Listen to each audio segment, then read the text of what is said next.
আকাশে উঠছিলেন তারা।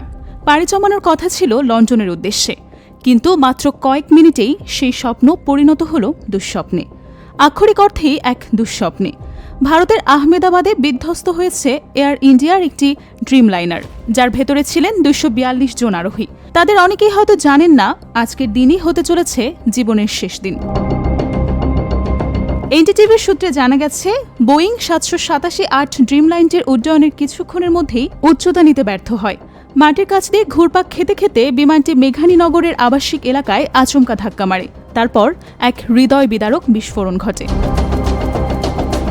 সোশ্যাল মিডিয়ায় ছড়িয়ে পড়া এক ভিডিওতে দেখা যায়, একটি বিমান ঘনবসতিপূর্ণ এলাকার উপর দিয়ে ছুটে যাচ্ছে। তারপর বিকট বিস্ফোরণ। মুহূর্তেই আগুনের লেলিহান শিখা, কালো ধোঁয়ার ঘূর্ণি ছুঁয়ে ফেলছে আকাশ।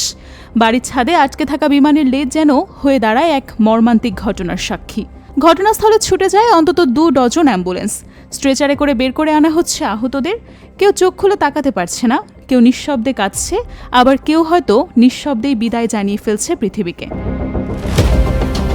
বিমানটিতে ছিলেন 232 জন যাত্রী এবং 10 জন ক্রু। এয়ার ট্রাফিক কন্ট্রোলের তথ্য অনুযায়ী উড্ডয়নের পরপরই মেডে সংকেত দেয় পাইলট। এরপরই যোগাযোগ বিচ্ছিন্ন হয়ে যায়।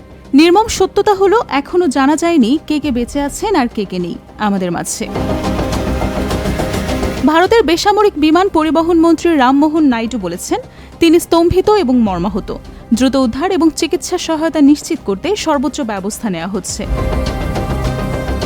পরবর্তী নির্দেশ না দেওয়া পর্যন্ত আহমেদাবাদ বিমানবন্দরের কার্যক্রম বন্ধ রাখা হয়েছে। তদন্তে নেমেছে বেসামরিক বিমান চলাচল কর্তৃপক্ষ। কারণ অনুসন্ধান চলছে, কে দায়ী, যান্ত্রিক ত্রুটি নাকি মানবিক ভুল। এয়ার ইন্ডিয়ার ঢাকা স্টেশন জানিয়েছে, ঢাকা থেকে ওই ফ্লাইটের জন্য কোনো বাংলাদেশি টিকিট কাটেনি। তবে কেউ লন্ডন থেকে রাউন্ড ট্রিপ করে থাকলে সেটা এখনই নিশ্চিত করা যায়নি। এই দুর্ঘটনার খবর পৌঁছাতেই কান্নায় ভেঙে পড়েছেন যাত্রীদের পরিবার পরিজন। কেউ সন্তানকে হারিয়েছেন, কেউ জীবনসঙ্গীকে। অনেকে এখনও জানেন না তাদের প্রিয়জন বেঁচে আছেন কিনা। আজকের এই দিনটি 12 জুন 2025 রয়ে যাবে ভারতের ইতিহাসে এক কালো অধ্যায় হিসেবে। একবিংশ শতাব্দীতে দাঁড়িয়ে প্রযুক্তিতে যতই অগ্রসর হই না কেন, মানুষের জীবনের অনিশ্চয়তা কখনোই দূর হয় না।